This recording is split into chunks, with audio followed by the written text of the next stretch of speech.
New year, new perspective, new chance to align on where we want our lives to go and what steps we can take to get there. Hey, it's your girl Ahsante, helping you move consciously and creatively through life.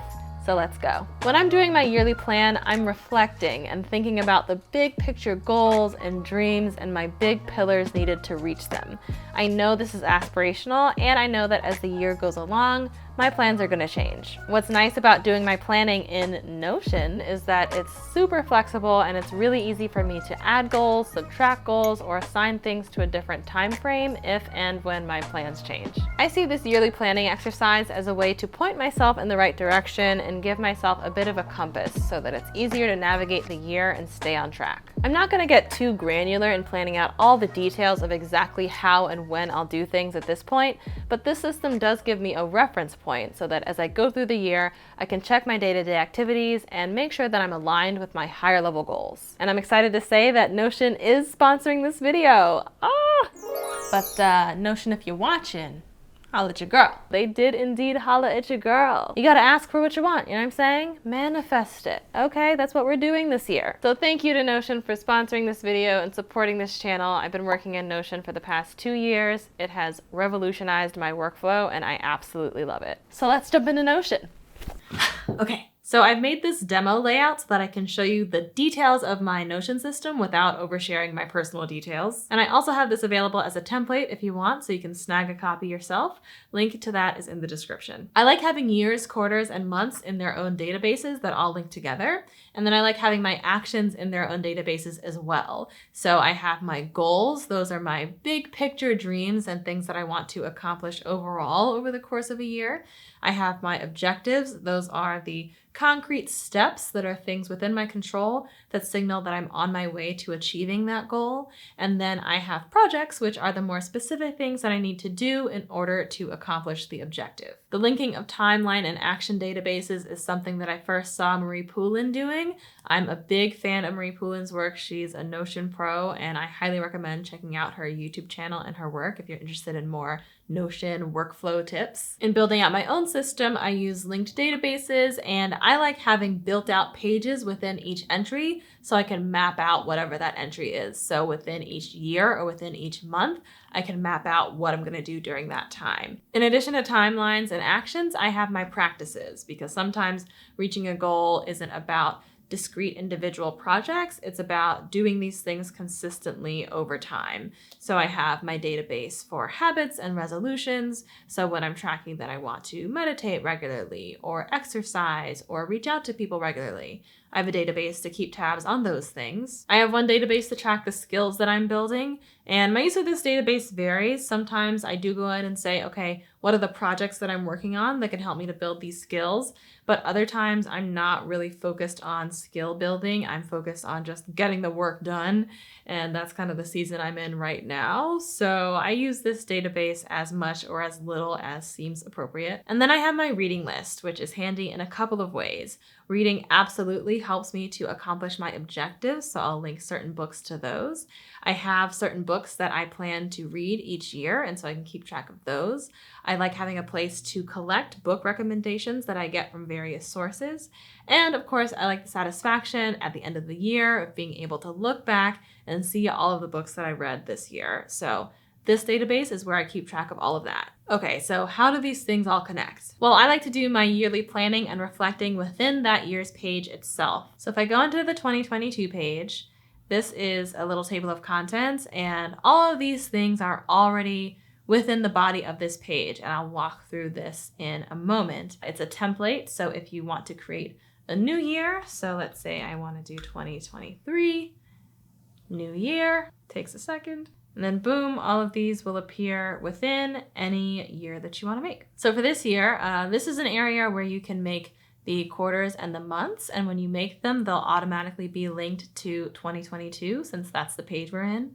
I've already made these for this year, and I've already made the months and linked the quarters appropriately. This is a place to take a moment and just brainstorm and dream big and think about what you really want to accomplish in the year.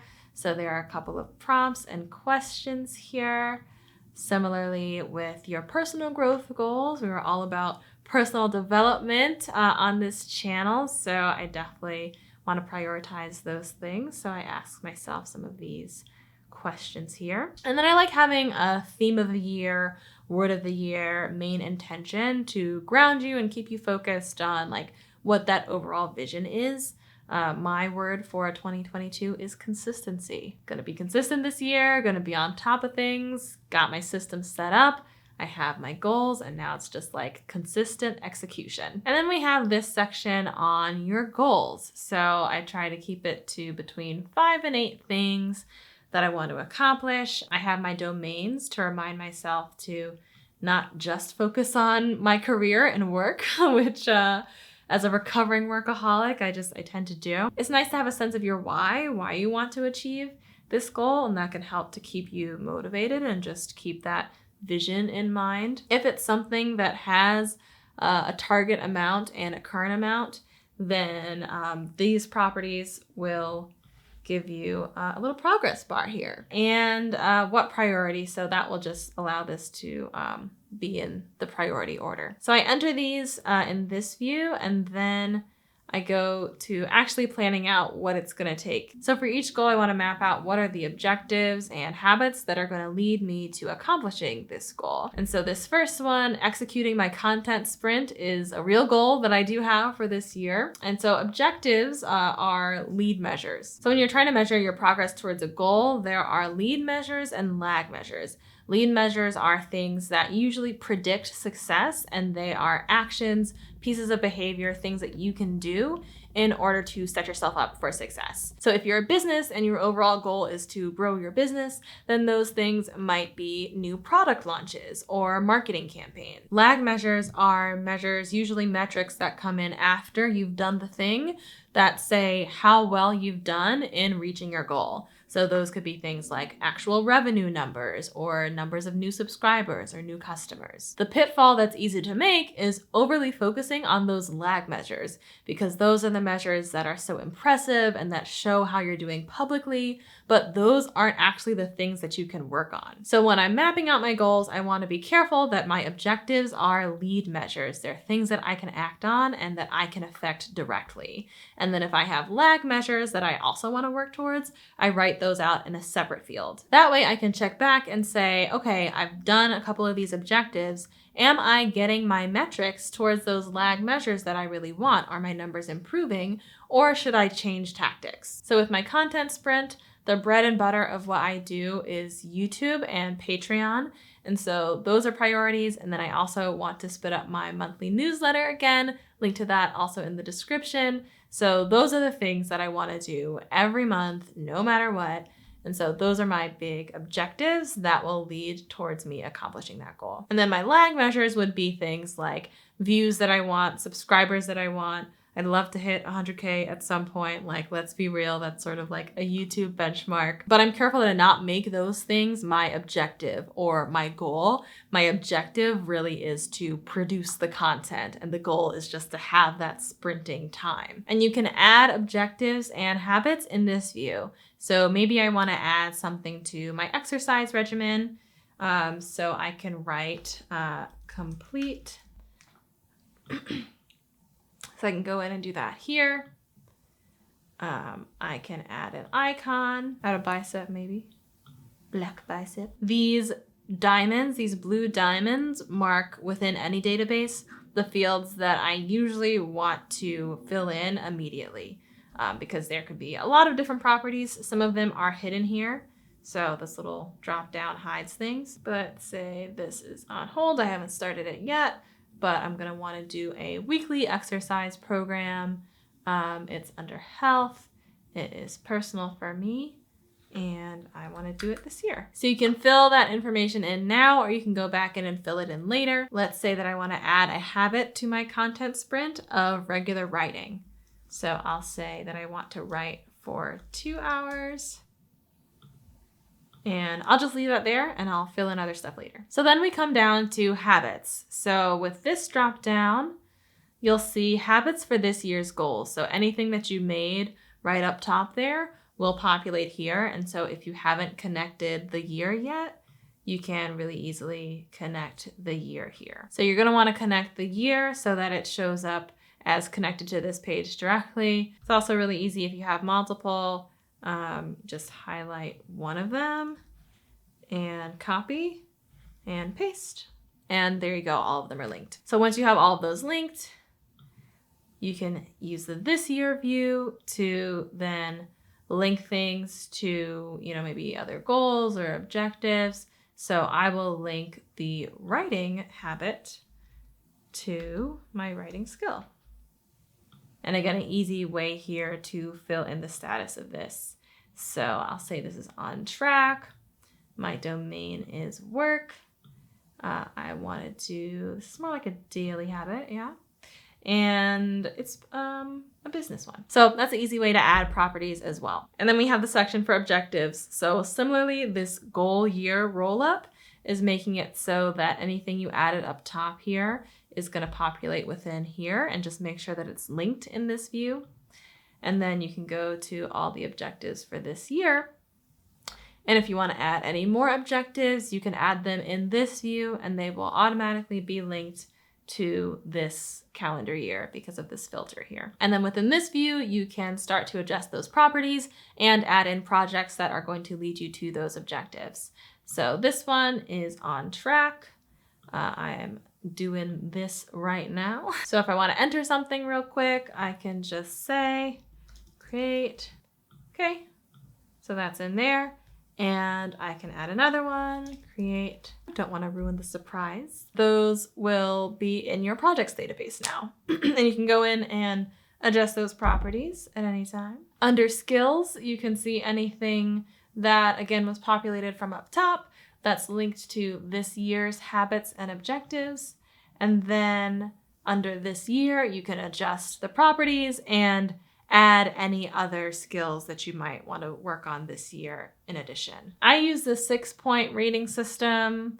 You can use any system you want. You don't have to rate yourself. Again, I sort of use this as it feels natural to do so. I do like marking whether a skill is something I'm actively working on, something I'm not actively working on, or something I just need to maintain and I sort of got it down. And then in this section under projects, you can see everything that you have added so far. This is going to be the full view of all the projects that you have. And you can say, okay, this one is inactive. This one I'm working on now. If there's a due date for the project, most of my projects don't have a firm due date, but if they do, you can put that there. And you can start to plan out which month you're going to do this in. So number 1 is going to be January. So that's copy, paste. That's when both of these are going to be accomplished. And these are both for business. So then we have our timelines, and this is where you can start to map out your workload over the course of the year and see, is this a reasonable workload or should I reel back some things? Am I going to have to adjust when during the year I do some of these? You can see any connections you've made thus far and make further connections. I like focusing on objectives and goals sometimes within a quarter. I don't do as much mapping out the months in advance just because things can change so dramatically throughout the year. But I do like going sort of 1 month at a time and saying, all right, it's January. In February, what am I going to do? Or maybe for the rest of this month. And then within each month, you'll be able to click in and see this as a page. So at the top of each month, you have what you have planned out before linked here. You can link in other objectives or projects. You can also link to that reading list if you have books that you want to read this month in particular. This is a place to write out, okay, what's going to make this month awesome? What's my business focus? I like having a learning and personal development focus. What is the focus in my personal life? And this is a tickler. So this integrates David Allen's Getting Things Done method of having a file where you can say, okay, it's July now, but in January, I need to make sure to do X, Y, and Z. And so this is a place for any month where you need to put a reminder specific to that month. And then in this project calendar, you can see the things that you have attached to this month and any properties that you want to add to this view. You can just add by going over to properties and You can lay this out as you see fit. This is also a template, so anytime you make a new month, you can just click and the body of this page will appear. And a note, if you do want to edit one of these templates yourself, you can just go to Edit Template, Edit, and any edits that you make here, like to the view, for example, will show up in all future templates that you add. Back to January, you then, at the end of the month, can go through your reflections. So you have the goals, the things that you have planned to do, the reality. So anytime I finish a project, I fill in these fields with the green check mark. So the green emoji is a signal to me, hey, when you're checking this off, fill in these fields. You'll also notice for the projects and objectives, I have one field that's the planned projects, and then one that's completed projects. I move the project from one field to another once it's complete, so that when you have a view, you can only see like the plans that you have yet to actually do, as opposed to seeing all the projects attached to the month. Similarly, for objectives, once I finish an objective, I switch it from this field of being planned to this field of being complete. So after looking over your progress within the system, you can do a written reflection. 3 words that describe the month, gratitude, highlights, lowlights, things that you'd want to do better. And then I have a monthly review that I do at the end of the month. I make sure that I have my Notion structures planned. Those should already be done, but just in case they're not, there's a little section at the bottom here for you to set these things up. And then this section is just to review my objectives and projects, sort of make sure that things are on track, do some housekeeping. You can, of course, tailor this to fit your needs. And then within the quarterly page, there's also planning and reflection sections. Those are the timelines. And then within the actions, you also have these nice body pages. So within the body of this goal page, you'll have the objectives that you've mapped out, and any further objectives that you add here in this view will be linked. So they'll automatically be linked to this goal. You can also add new habits and resolutions here. And then these projects are populating because they are linked to the objective that is linked to the goal. So that's through a roll-up. So if you do make a new project, like this note says, be sure to connect the project to an objective that's within this page. So if I wanted to create a new project here, it would open because this is only through a roll-up. It's not directly connected to the goal.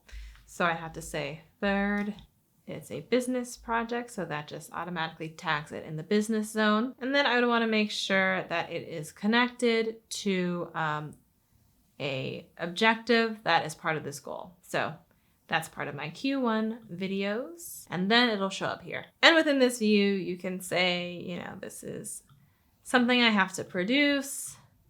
And you can start to fill out these properties here. The objective page has a similar structure. You can hide these properties and it'll show you the habits that are connected to this objective. It'll show you any books that you've connected to this objective, and it'll show you the projects that are connected to this objective. So you can add any habits or reading list items or projects within this view and map out what you need to do for the objective within this page. Within the skills page, you also have projects that are going to help you to build that skill that you've linked, reading list items, and habits that are linked to the skill. And this leads me to my book list. So I actually haven't read Bird by Bird yet. It's on my list, but this is what an individual entry looks like for a book. So you have a place for the subtitle, the author, when you want to read it, basically. I have no problem with abandoning books that I'm not vibing with. I like noting who or what source recommended this book so that I can go back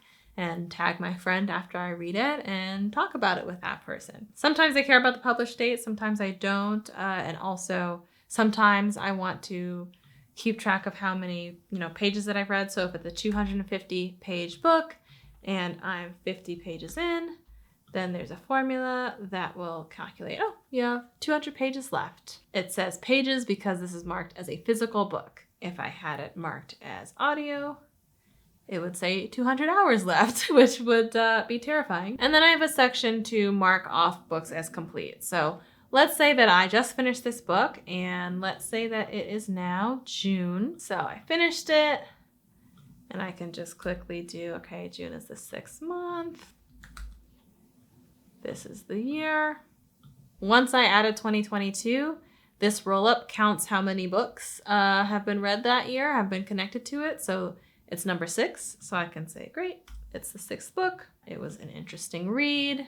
I can do a little photo finish if I want and mark whether it's something to reread or not. And then the last part of checking it off is marking it as finished. So then when you go back to the table, you can see here in this view, and there are several to peruse, but this view will show you everything that you finished in reverse chronological order. And there's also a view to see the things that you said you wanted to reread. So that's how the reading list plays into all of this. And so then at the end of the year, you'll be able to see how you've done and see how everything has accumulated as you've been planning and connecting things and journaling about how your progress has been. So this section here will show you your accomplishments, and I'm gonna hop into my personal system for a bit so that you can see what this looks like filled out. So this is my 2021 page, and you can see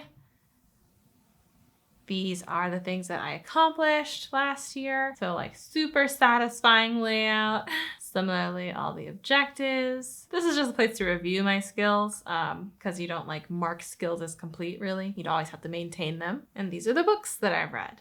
So you start to have this nice little list and layout. That's a big part of what I like about using this kind of Notion system is that you don't have to worry about like making a done list or making a list of your accomplishments. It's all right there because you've made the structures. So jumping back into 2022, same field here. You'll also see this quarterly review section so you can go through and reflect on the journaling that you've done throughout the year and look at those takeaways. And you can also look at the monthly journaling that you've done. And after looking through those, you can do your reflection, another set of questions and prompts and things to, you know, go back and see what you've learned, see how you've grown. It's a great thing to do as you're starting to make your plan for the next year. And then I do a quick yearly housekeeping, some things to tidy up within Notion now that the year's over, some things to physically tidy, and of course you could cater this to whatever your needs are. So that's how I plan my year and my priorities. Hopefully this inspires you as you're building out your own system. I will say that within my larger system, I have tasks that I pull into projects, and I have weeks that I pull into months and days that I pull into weeks. So it's a little more granular than this overall big picture planning, and it's something that connects to my day-to-day to-do list, which I walked through in another video. But everything is connected in my system. So if you are interested in my entire interconnected system, including my weekly reviews, my day-to-day to-do list, and how I keep up with my contacts, then I will have a link to my complete life operating system also in the description. I know I'm very detail-oriented. I love tracking things, and it can be a little bit overwhelming. So if you also want to just focus on this overall yearly planning, I think that route is also really effective. Thanks again to Notion for sponsoring this video, and thank you to my Patreon patrons, my brilliant beans who are supporting this channel long-term and helping me to make it sustainable. As always, remember to live spiritedly and think creatively, and I will see you next time.